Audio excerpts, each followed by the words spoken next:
to Isiah Jackson. He is the author of this book that is literally on fire all over America, Bitcoin and Black America. Isiah, welcome back to the Kaiser Report. Oh yeah, thank you for having me back, man. Glad to be on, man. This is an awesome moment in the history of Bitcoin because we've got coast-to-coast protest out there. Black Lives Matter movement is gaining enormous traction, and a lot of people in the crowds are holding up a big sign that says Bitcoin and Black America by Isiah Jackson. Read this book. Tell us how you feel about all what's going on, Isiah. Honestly, it's overwhelming because it's organic. It's really the people doing it. I didn't, for the record, I didn't pay any protesters to go out with signs. So it literally is just people taking pictures and sending it to me. And the scope of where it's at, I've seen it in New Jersey, Raleigh, North Carolina, London.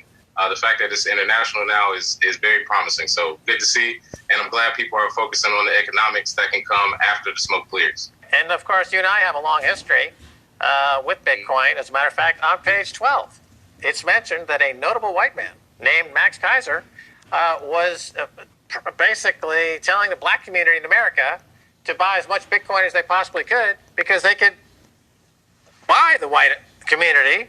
Of course, back then it was only $1 or $3. But you say in the book you don't agree with that sentiment per se. But the point is that in America, there's a lot of talk about the reparations movement. There's now, $7 to $14 trillion floated about as we need to, legislate for reparations for slavery in America. We have the residue and the legacy of slavery in America to this day. America is still an extraordinarily racist country. You really can't say anything different than that. How does Bitcoin and the economics of Bitcoin, how does that really liberate the black community finally in America, Isiah? I just want to say first, your statement, I understood exactly what you meant. But yes, also, I do want to point out that we can build our own communities. And the way Bitcoin can help is economically, we need leverage. And I believe that as an asset class, also as a payment system, if you can create a circular economy sometime in the future and also have Bitcoin as leverage for your community, that's something that you can use in the future, much like any other assets that people buy. So if you buy real estate, same thing. Those things are leverage for you to be able to get policies in place, to have the money to support yourself and have strong communities where we can basically have the police that bother us out of there because economically it doesn't do anybody any good. And I think that's one of the only ways to defeat it is economically being able to do that. And I think Bitcoin can help. Two key words associated with Bitcoin. One, unconfiscatable. So a lot of problem with the black community in America is that their wealth is constantly being stolen. In 2008, during the housing crisis, the predominant victim of that fraud perpetrated by Wall Street were the black communities. Number two, another phrase that you hear with Bitcoin is self-sovereignty. So again, black community in America has never truly been invited to be part of America. Black community is still seen as outside of core American society. So here you have self-sovereignty. Effectively, the black community could secede from the white community in America, get their own self-sovereignty, become financially independent with their own currency called Bitcoin, and it's unconfiscatable. Cops can be, knocking down your door. They're not going to get your Bitcoin, Isiah. Absolutely. And I agree with that completely. I wrote about it in the book. There are many examples of black communities that have been formed. We have Black Wall Street in Tulsa and Wilmington. In Georgia, we've had different places. So those communities can be built. And also, like you said, unconfiscatable. If you can't take it away, you don't have people knocking on your doors taking away your gold or burning it down, as we've seen in our communities before. You can't burn down Bitcoin. So that is not able to happen. And also, like you said, being able to be self-sovereign is important because there are communities such as in LA, Koreatown, Chinatown, Little Ethiopia. I've lived there for 3 years that are self-sovereign in that small community, and they don't have any problems. I'm not saying that it solves racism, but economically, if somebody messed with their businesses or messed with the people that work there or in that community, they would have to pay for it. And that's what we have to start doing, making them pay for it and removing ourselves on a broader scale. Black community and every community has to start removing ourselves from this money system that funds our own terror. My observation growing up in America is that the Democrats tend to pander to the black community with giveaways, free phones, and this type of thing. And that seems to be the opposite of empowering a community and helping a community become self-sufficient. And I see Joe Biden, the Democratic nominee, is once again pandering like a fool to the black community, except this time it seems like the black community is on to the Democratic tricks, and they're not falling for them this time, and they're going to go down the path of hard money.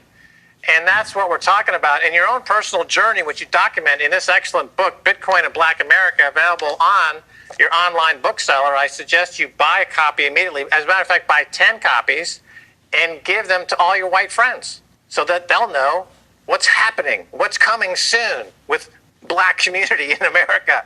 But the point is that my question is, your personal journey into Bitcoin is also a journey of hard money, where you have been able to, describe what's happened to you, because you've become kind of a new person in a way over the past 5 years, or maybe is that correct, Isiah? Can you describe that? Absolutely, I have. Over the past 5 years, once I started focusing on the economics and the actual root of our problem, which is the Federal Reserve constantly printing money and inflation, keeping our dollars invaluable. That was the root of the problem that led me down the Bitcoin path.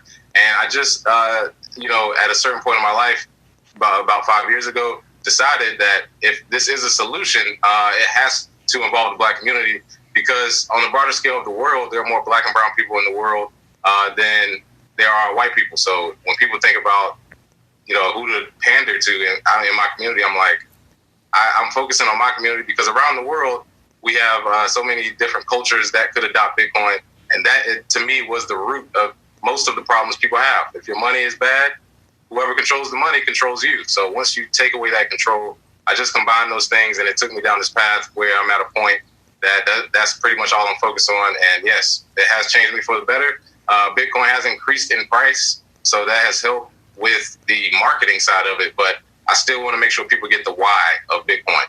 Why you need it, why you should use it. And now that people are starting to realize that with the recent uprisings, I think this is a perfect storm. So glad that I made that change, and glad to be working with people like yourself, because it's a good time now for people to understand the money part of it, hard money. Right. As you point out, every country has the society is stripped into different classes, class society. In America, obviously, you have the black community is kind of a perpetual underclass because of the politics that goes back to slavery days. But other countries have similar dynamics going on. I lived in France for many years, and the Arab community in France is considered to be a permanent underclass in the country of France, for example. And you find this in countries all over the world, class systems. In Britain, of course, you have a permanent underclass of non-aristocrats, of non-Oxford, Cambridge going university types that are treated poorly throughout their entire lives.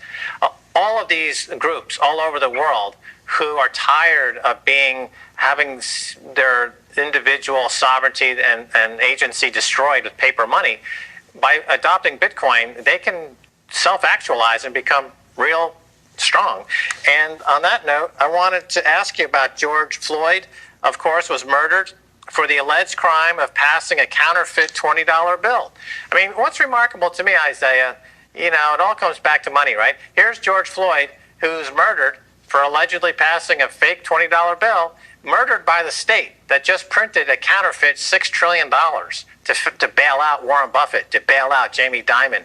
The irony of this is disgusting, Isiah. You said it perfect. The irony is crazy. Even when I heard the story, immediately was thinking, if you pay with digital money or with Bitcoin, you don't have to worry about counterfeit ever again. You don't have to worry about these problems. And you're right. The people that you actually pay to protect you are the ones that ended up killing him over something as small as a counterfeit $20 bill. We've seen this with other cases as well.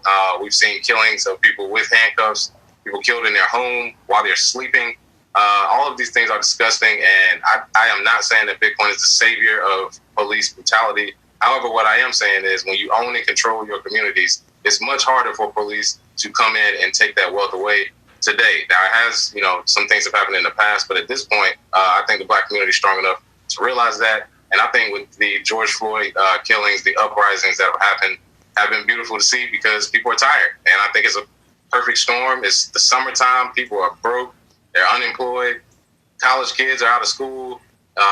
People don't have much to do, and they're just focused on the fact that, man, after this is over, what am I going to do money-wise? So I think that's something good to focus on. But shout out to the protesters out there doing their thing. Yeah, I mean, just talking to you now, I had an idea. All protesters all over America should print a QR code to a Bitcoin wallet with $5 or $10 worth of Bitcoin, so cops who are attacking them can quickly download that QR code and put $5 or $10 of Bitcoin into their wallets, and cops immediately would switch from fiat money bandits, from agents of the fiat money corrupt state, to Bitcoin revolutionaries. Just put that QR code.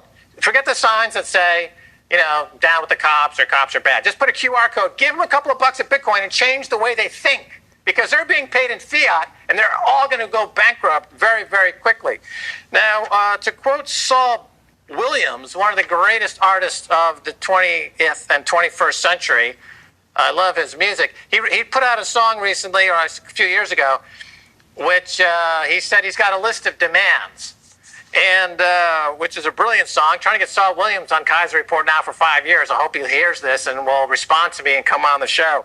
But going forward, what would be on your top, list of things that you'd like to see changed in society? Because it is a hot subject now. Of course, we need police accountability. That has to happen. At the very least, there should be police that are, telling other police, "Hey, you're doing a terrible job. You need to fix whatever is wrong with you." Of course, I think we need to adjust the judicial system, because that is a part of what has taken wealth out. 100-to-1 sentences on things like the drug bill and the crime bill that came out by Joe Biden, who is running. Things of that nature. There's a lot of reform that needs to happen. Let's just start with arresting and convicting the police officers that killed George Floyd, reopening the cases of racial violence. Let's start there. And then economically, what I want to see is, after this is over, people start to see who the enemy is, the state dollars, and how you can go bankrupt or will go bankrupt eventually if you continue with this. And to separate is something that a lot of people have been discussing in the Black community. And of course, it's nothing against any other community. We just have to build our own, and we can't only rely on Bitcoin, but I think that is what in the future will help us as an asset class. The book is Bitcoin and Black America. Isiah Jackson is the author. Thanks for being on the Kaiser Report. Thanks for having me, Max.